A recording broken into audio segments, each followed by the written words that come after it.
Hello!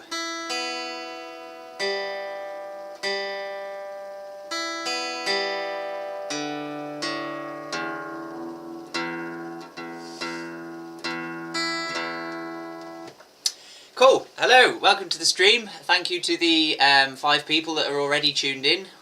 Well early, beating me. 7 people, wow.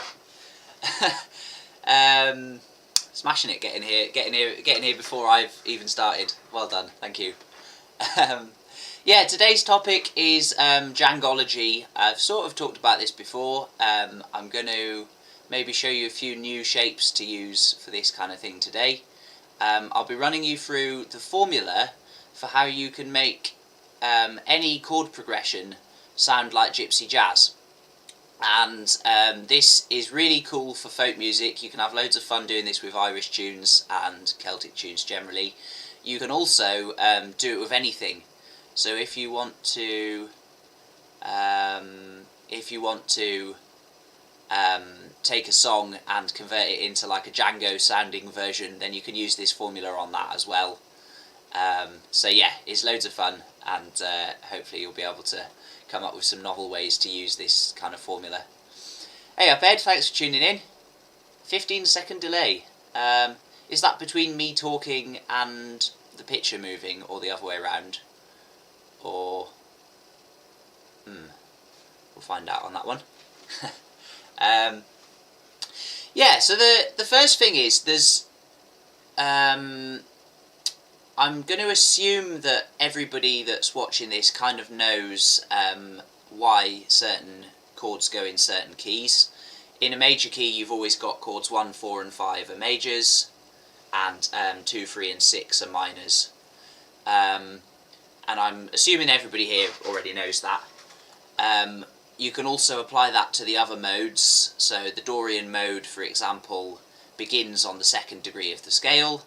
If you were in a major key, the 2nd chord would be minor. So in the Dorian, the 1st chord is minor, the 4th chord is major, and the 5th chord's minor, and so on.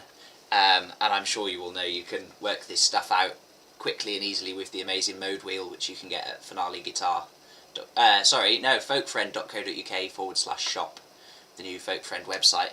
So go and check the mode wheel out if you'd like a quick, easy way to remember all the chords. But oh, hello everybody. Hiya Keith, thanks for tuning in. Hello Chrissy, the original Magic Vegan. Hiya Frank, thanks for tuning in. Hello Yvonne, thank you for tuning in. Hello everybody. Nice to see you all again virtually. Diddly dee. Yeah, what are we on about? Major keys. Anyway, once you get into tetrads and jazz chords, the really important thing to know with those is that there's 3 types of chords. There's major chords, minor chords, and dominant chords. Dominant chords are chords which have a flattened 7th in them. So when you build tetrads, you take a scale, you take the 1st note, the 3rd note, and the 5th note from it, like you would to build a triad. And then you add the 7th note as well, and that gives you a jazzier sounding chord. The 3rd note in a chord makes it major or minor, so a major chord has got a major 3rd in it, and if you flatten that 3rd note by a semitone, you convert it into a minor chord.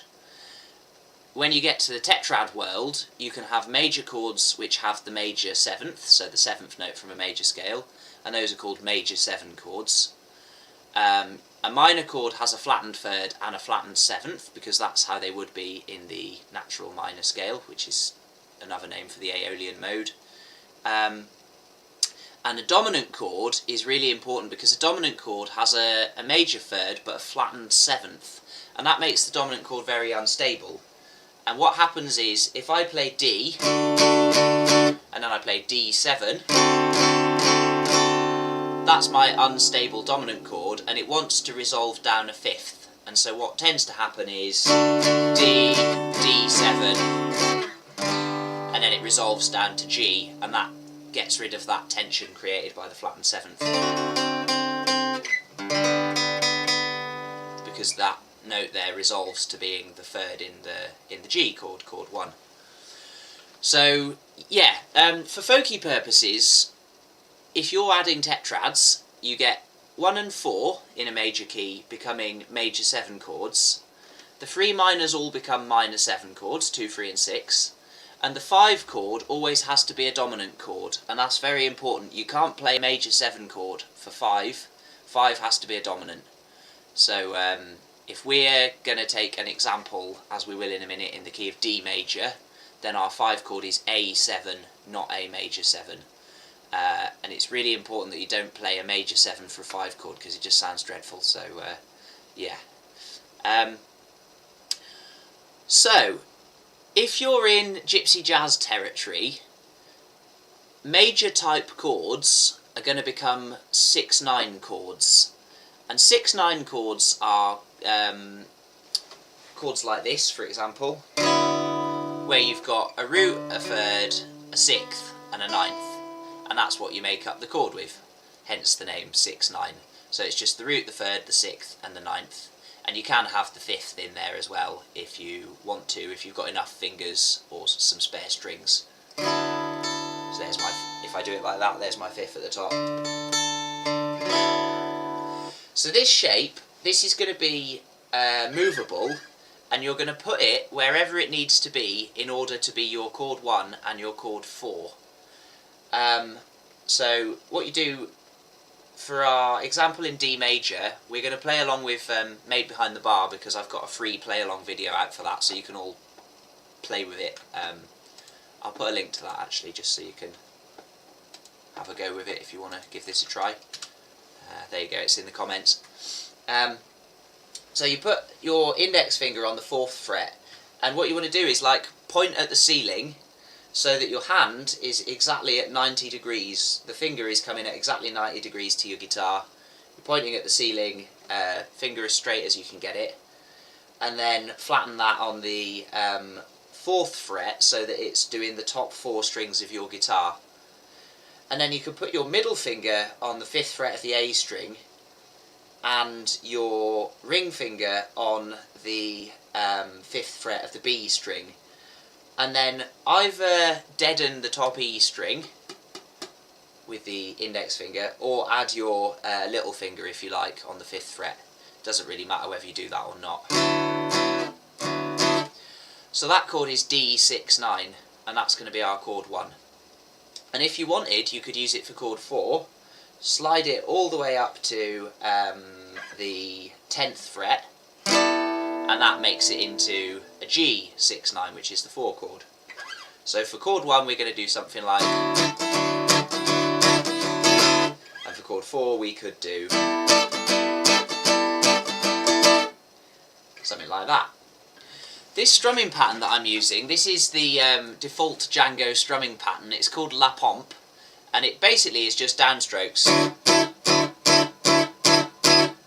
What you want to do is use that in conjunction with chord shapes where you're fretting most of the strings, and that means that you don't have to do any right hand muting. You can just let your left hand let go of the strings slightly as you strum them. So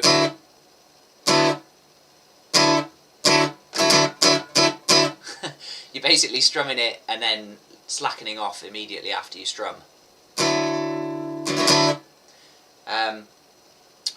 So the pattern is down, down, down, down, like that, and then you can choose optionally to fill in the odd up now and again so that you get.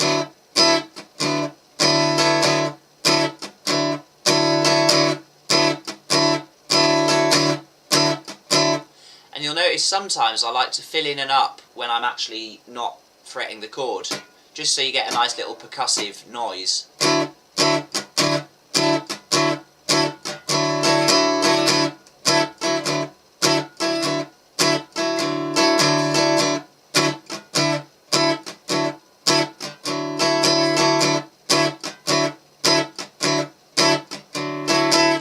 So I suppose what you're aiming for is, if you imagine those stereotypical swing drummers that kind of go tsh, tsh, tsh, tsh, tsh, tsh, you want the long tsh to be your down strums, then the second one is a short one, and the little upbeat is there as well with no chord held down, so that you get.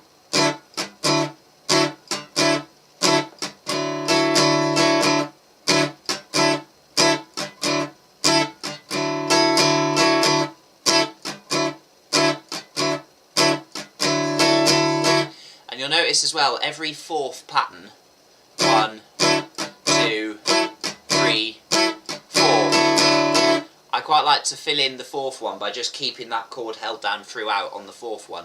So 1, 2, 3, 4.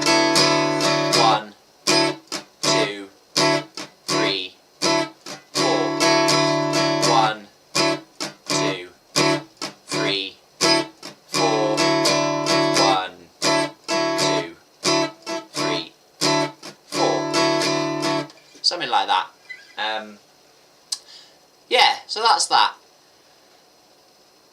That is one shape that you can use for your major chords. And the other shape which you can use, if you want one with a root note on the bottom string, then we can make another 6/9 chord. The shape for the root on the bottom string is like this. So that would be a G 6/9. So you've got your thumb hooked around the back so that it's fretting the bottom string on the 3rd fret. And then I've put my middle finger so it's fretting the 5th fret on both the A and the D strings.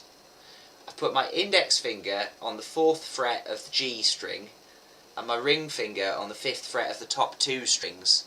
And that way you can do this really nice big full sounding G 6/9 shape.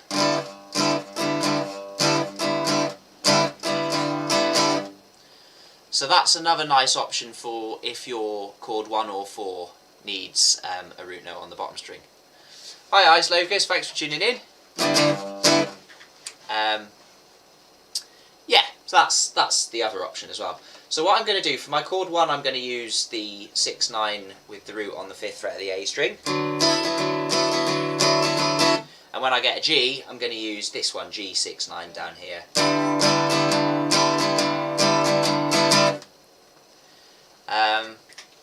So that's those two. For chord 5, I'm going to show you a really useful dominant chord shape. This is actually an altered dominant. Altered dominant chords are any dominant chord where you've added a note which is not meant to be there. A deliberate chromatic note that isn't in the key, basically. So if I just played an A7 and then I added, here's my 5th for A, which is E. If I sharpened that 5th by a semitone, so I've made an A7 chord with an E sharp added, oh, there's no such thing as E sharp, with an F added to it. And that F, I mean, there should not be an F in the key of A, in the key of D. There should be no F, it should be an F sharp. But what I've actually done is I've taken the 5th and I've sharpened it to add tension to my chord. And that is okay for the 5 chord, because if you're resolving down a 5th, that relieves tension. That's what the 5/1 does. 5/1 goes at the ends of sections and it gets rid of tension. So you can use altered dominants for the 5/1 chord in folk tunes and it always sounds cool. So my favourite gypsy jazz sounding altered dominant chord, which Django used a lot, is this one, which is a 7 sharp 5 chord, because it's an A7 at the bottom and then the sharpened 5th has been added there. So that's what I'm going to use for my 5 chord, and I'm also going to show you some other places you can use dominant chords in a minute, and I'm going to use this shape for a lot of those as well. So if I have a dominant chord with the root on the bottom string, I use the 7 sharp 5 chord, and the shape for that is index finger on the 5th fret of the bottom E string. Let that finger gently rest on the A string. In this instance it's an A chord, so leaving the A string in is fine, but generally you'll want to kind of mute that string. Middle finger on the 5th fret of the D string, and then your next 2 fingers you put on the 6th of the next 2 strings, and the top string is unfretted but it's being muted by one of your other fingers. And again, with all these chord shapes you want to not have any open strings in them, because your left hand muting won't work if there's open strings in them. So yeah, so that's that one, and that's our chord 5 for this. So what I'm going to do now, I'm going to go on the Made Behind the Bar play along, which is linked in the comments there. This is one of the free ones, so you can all practice playing along with this at home.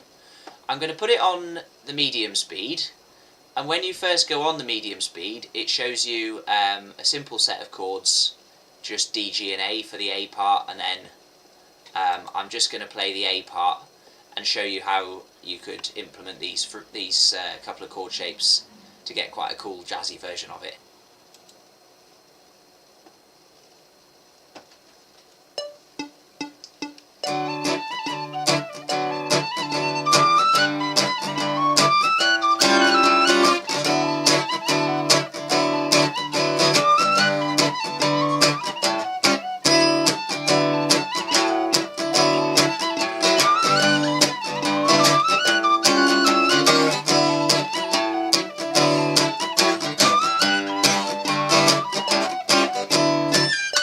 Something like that.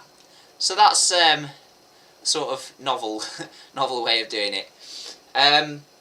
You'll notice there as well, whenever I'm playing a gypsy jazz chord with the root on the A string, you get this really cool little bass line effect by just pick up your middle finger and move it down to the bottom string and then back again.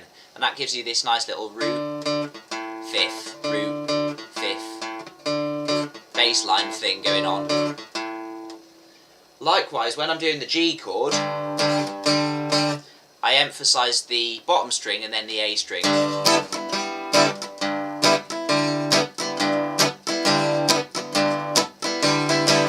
Something like that. Sadly, there isn't really a way you can do it for the A7 sharp 5 chord, but what I do is after the A7 sharp 5 chord, I play D sharp 6 9 and then slide back down to my my D, because that's just another way of creating a cool little momentary tension before resolving back to the chord 1.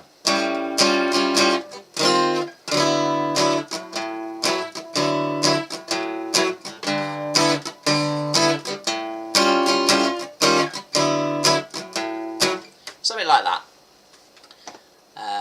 So that is your kind of starting point.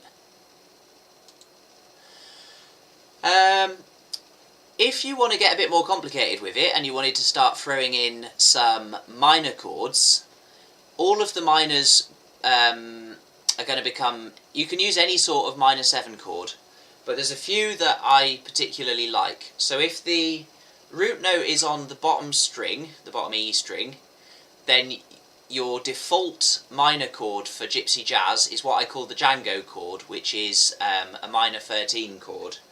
And I'm going to demonstrate it with B minor because that is D's related minor, so we can throw that one in all over the place.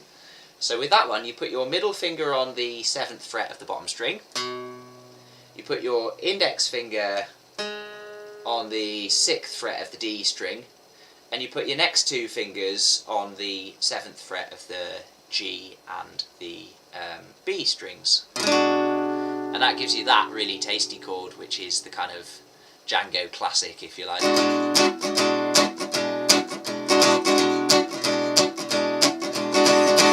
That kind of thing. That's weird. I've got you can't see it in shot. I've got a huge roll of bubble wrap behind me, and one of the things on it just popped. That's really strange. Anyway, yeah. So that's, you can't take the Django chords. Yeah, that's the minor default, and again you just slide it around to the relevant place to get whatever chord you need. If we're in the key of D major, our chord 3 would be F sharp minor, so we could play the Django chord all the way down there with the root on the 2nd fret, and that could be our chord 3. As for our chord 2 is E minor, and obviously we can't play the Django shape off the bottom down there, and we're not going to bother playing it all the way up on the 12th fret because that's going to be a huge amount of sliding around, and doing it at speed's basically impossible. So if you want a minor chord with the root on the A string, my personal one of choice is the minor 9 chord. And to get a minor 9 chord, you put your middle finger on the 7th fret of the A string. So that's your E root note. You're going to put your index finger 2 frets behind that on the D string 5th fret. And then you can put your ring finger on the 7th fret of the G string and your little finger on the 7th fret of the B string, and that's going to give you that really nice. So that's an E minor 9, and of course, as ever, you just slide it round to the relevant place and you've got whatever minor you need. So I've got, in order, I'll play through the chords that I'm going to use. I've got D6-9 as my chord 1, E minor 9 as my chord 3. I could slide that up to and I'd have F sharp minor 9, which could be okay for a chord 3, or I could use my Django chord down here, which is cooler. Then I've got G6-9 as chord 4. For my dominant chord, chord 5, I've got A7 sharp 5, and for my B minor, I've got the Django chord there.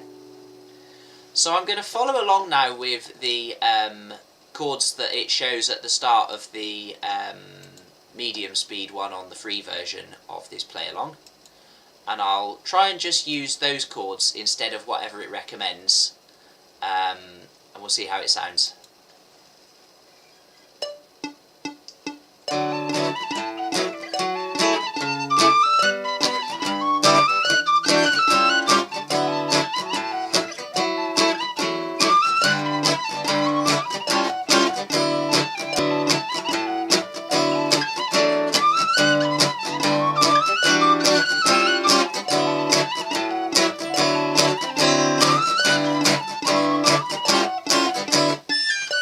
Something like that, yeah, so that is just using exactly that formula and just converting it to fit this. Just one thing I noticed on the F sharp minor chord, don't use the minor 9 because the 9th note isn't in the key and it clashes. So if you're playing F sharp minor up here, just move your little finger up 1 fret and then it's nicer. Then it actually fits with the tune. But the Django chord down there would be cool.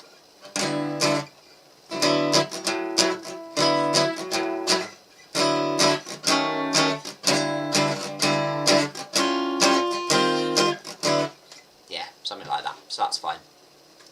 So that's how you apply this formula in a major key.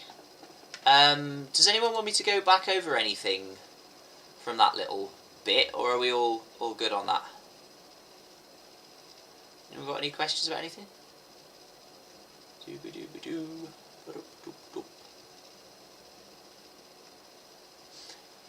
Any bubble wrap wanna chip in? No, all good. Okay, I think we're all good. Cool. Right, let's move on then. I just want to show you quickly how you can use this in the Dorian mode, because the Dorian mode is the mode that really lends itself to being gypsy jazzed really, really well. The reason for that is that the default sound of gypsy jazz is a combination of Dorian and the harmonic minor, and I won't go into that too much, but yeah, basically the Django chord, for example, if I play an A Dorian scale, you can see my 6th note in that scale is the 13th that's giving this chord its tasty flavour. If I were in A Aeolian, I would have to use the flattened 6th, and that would change my chord to this, which is much less. It's a very nice chord. It's a much sadder chord, but it's not got the pizzazz, the intrigue of this sexy A minor 13.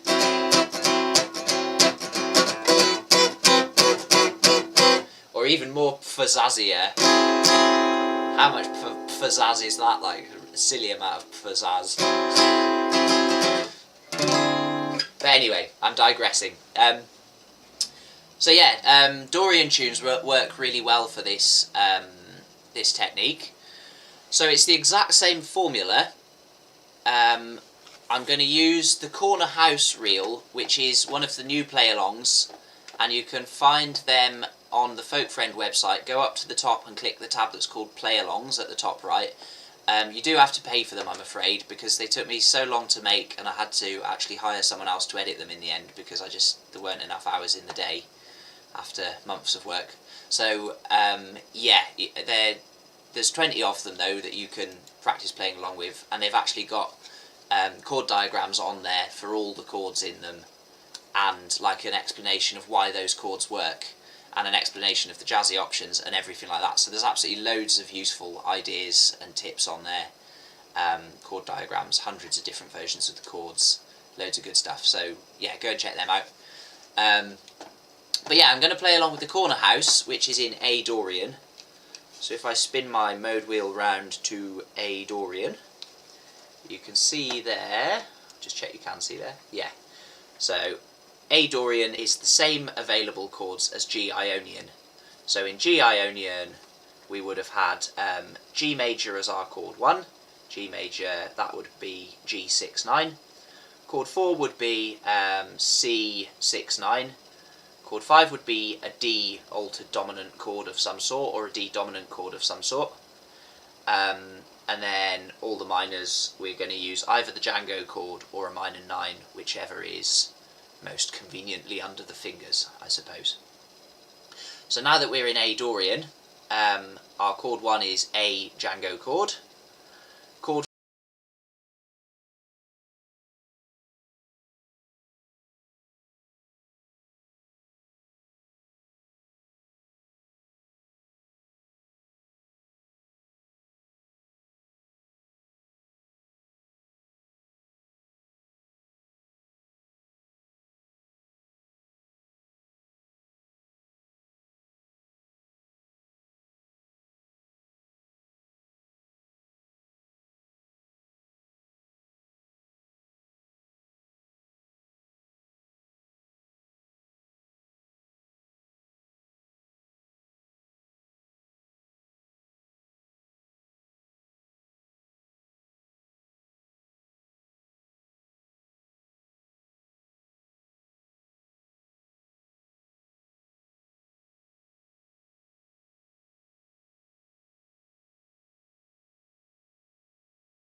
there we go, I'm back.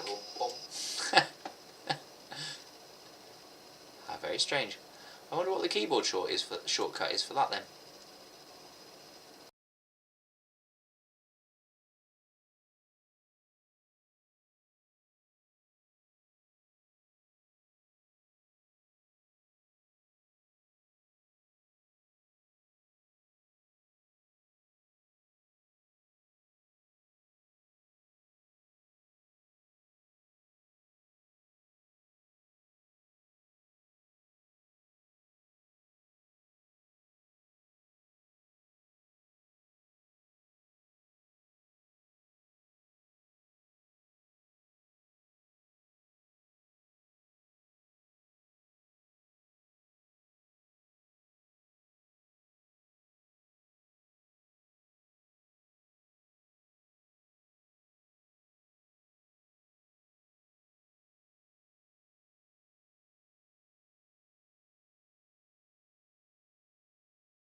Let's try that. Any better?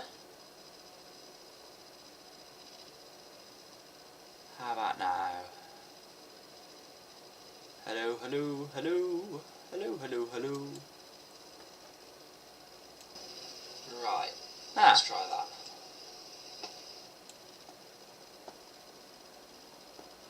Are we back? Yeah, cool.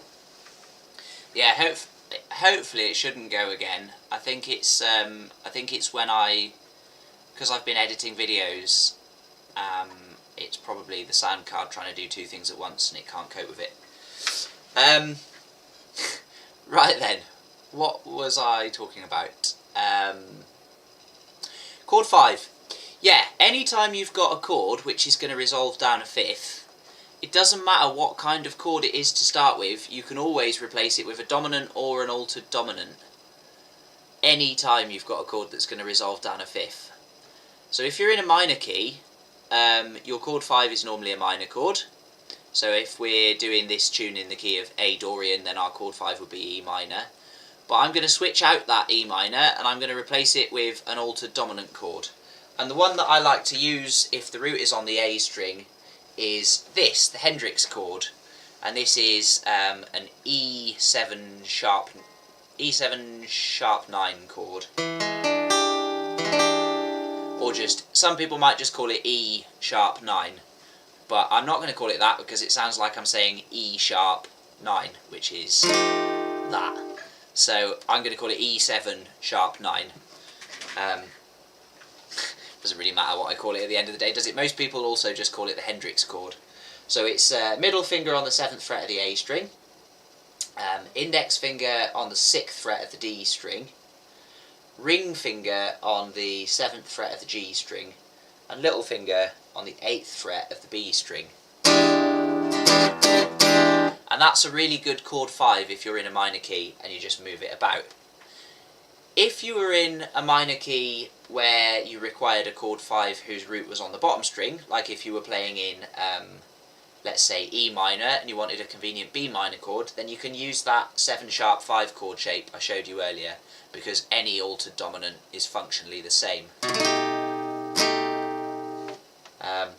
Anyway, going back to our example in A Dorian, so we've got our chord 1 is going to be the Django chord on A. Our chord 4 is going to be D9.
How about now?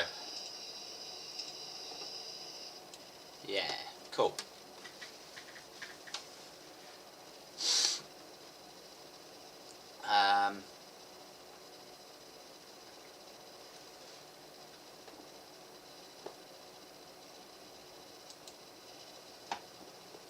You can hear a flute. That's weird, it shouldn't be a flute.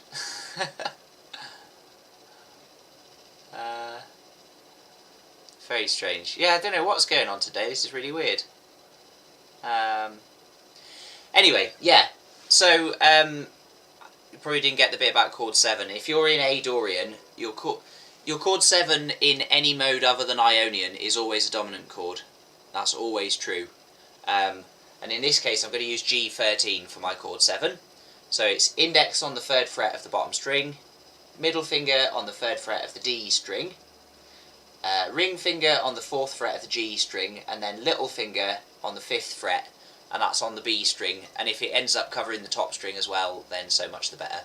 But it doesn't matter if it doesn't. So that's my my chord 7. What other ones are we missing? So chord 1, Django chord on A. Chord 2, Django chord on B. Chord 3, I'm just going to do this, which is easy. You could, for chord 3, because it's a major chord, you could use the 6-9 shape like that, or you could use the 6-9 on C. In fact, let's go for C6-9, that's the easiest one to think about, so we'll use that. Chord 4 is going to be D9, and chord 5 is going to be the Hendrix chord on E, which is a E7 sharp 9. And then chord 6, I'm going to use, because chord 6 is a major chord, I'm going to use the 6-9 shape up there on F to be my chord 6. Eagle-eyed music theorists amongst you will notice that it should be F sharp diminished as chord 6. However, I'm using F, so I'm kind of borrowing a chord from A Aeolian, which I've talked about in lots of previous videos. I'm sure you all know you can get away with that. So yeah, I'm not going to talk about it again. If you were feeling pernickety and you wanted the Dorian sound, you could use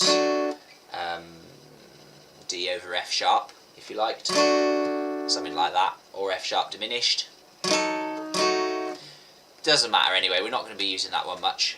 I'm just going to use F6-9.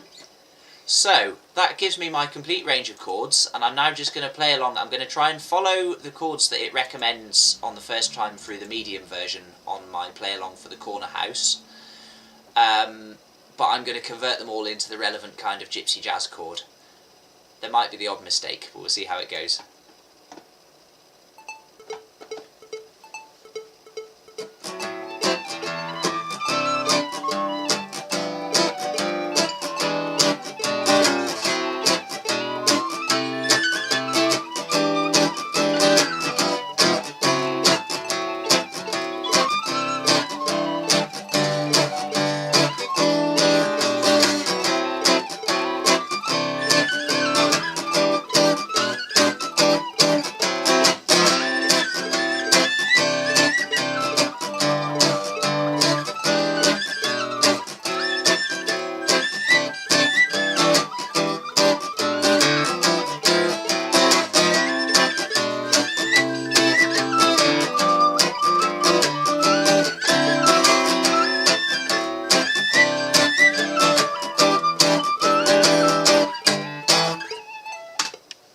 Something like that.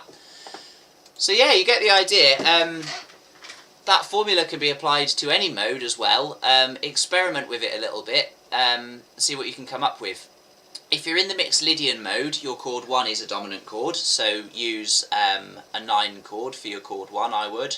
Like if you're in D mixed Lydian, start on D9. For your chord 5, you've got a minor chord if you're in D mixed Lydian, so that would be your Django chord. And for chord 4 in mixed Lydian, you can actually, if you're feeling cheeky, you can actually use a dominant chord for that as well, so I'm going to use my G13 chord. I'll just see quickly if I can find a D Mixolydian play-along in my series of play-alongs. Let's have a look. This does work on other rhythms as well, you know, you don't have to do La Pompe, you can do it on jigs and just use the chords. It works really well on polkas as well. Polkas, if you play them like this, just straighten it up a bit.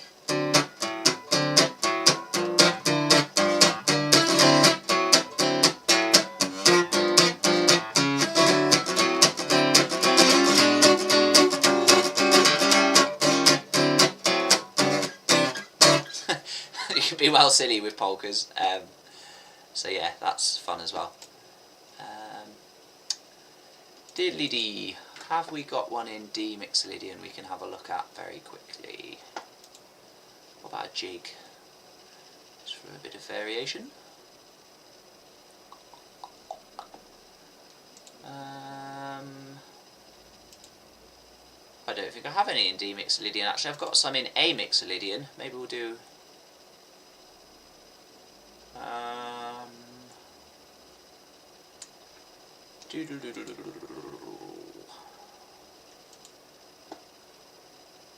Ah, we've got a slip jig in D Mixolydian. Let's have a look at that. Yeah, so I'll play along with the medium speed version of the Choice Wife, which is also in the play alongs pack, and I will change my chord 1 to be a D9. My chord 7's always a dominant unless you're in the Ionian mode, so my chord 7's going to be C9.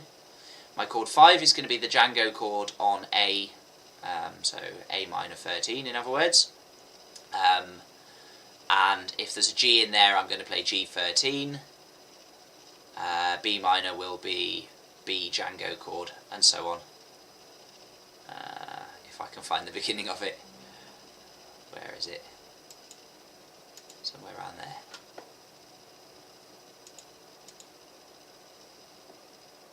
Here we go.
Something like that.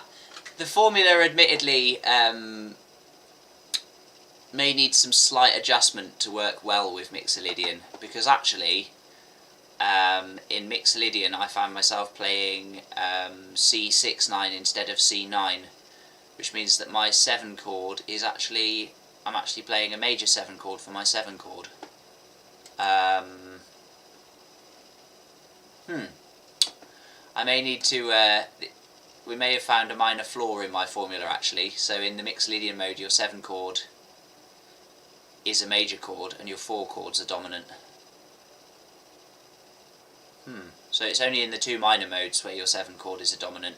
In the Mixolydian your chord 4's a dominant and your 7 chord's major. But every day's a school day, I guess. Anyway, yeah, so that's about it really for today. That's kind of what I wanted to say. There's some really useful chord shapes there. Go away and experiment with them, and if you take the chords that are suggested on the play-alongs, you can apply the formula to any of them and you'll come out with a jazzier version. You'll find, of course, that it works better with some things than others. Some tunes lend themselves to it more than others do. As always, if you, like me just then, if you think something's correct, but then you play it and it sounds wrong and something else sounds better, then the thing that sounds better is always more correct than the thing that logically should be correct. Yeah, that's it really. Has anyone got any questions about anything before I go and have some tea? Ah, nice one. Cheers, Ed. I'm glad you enjoyed them.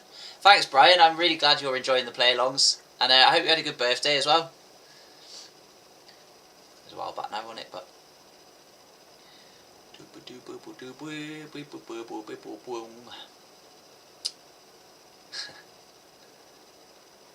nice one. Cheers, Keith. Thanks for tuning in. Oh, actually, while you're all here, if you have enjoyed my various videos over the years and you would like to do me a huge favour, I'm making a video advert to try and encourage more people to get lessons over Zoom, and I was wondering if anybody out there in the ether could possibly put together a short testimonial, just a 30-second thing saying something like, the Folk Friend videos are really helpful, Naya's taught me to do X, Y and Z, I wanted to learn how to do this, and now I can do it. You know, that would be really good. If anybody out there does feel like making a little review video, that would be really, really useful. You'd do me a massive favour if you do fancy doing that. Just drop me an email, info@folkfriend.co.uk or info@finaleguitar.co.uk. Yeah, that'd be really, really useful if anybody fancies it, but no worries if not. Nice one, cheers Yvonne. Oh, cold pint, Ed, you're quite right. Yeah, I'm on the same mission. Got a very important plan to complete a racing game that me and my housemate started playing about 2 years ago and never quite managed to finish. So that's tonight's mission. Very important stuff. Cool. Right, I'm going to sign off then. Thank you all loads for tuning in. As ever, really nice to see everybody on here. Tell your friends as well. I'll be back next week, same time, same place. Tomorrow's video on the Folk Friend channel and the Folk Friend website will be it'll be picking chords by ear. It's a kind of complete beginner's guide, and it's all edited together nicely with diagrams and things demonstrated on the piano and stuff like that, so you can really clearly see all the music theory stuff. It's probably a bit basic for most of you guys, but you might find it interesting, and it'll be out tomorrow at 12:30. So check that out, hope you enjoy it, and I'll see you all next week.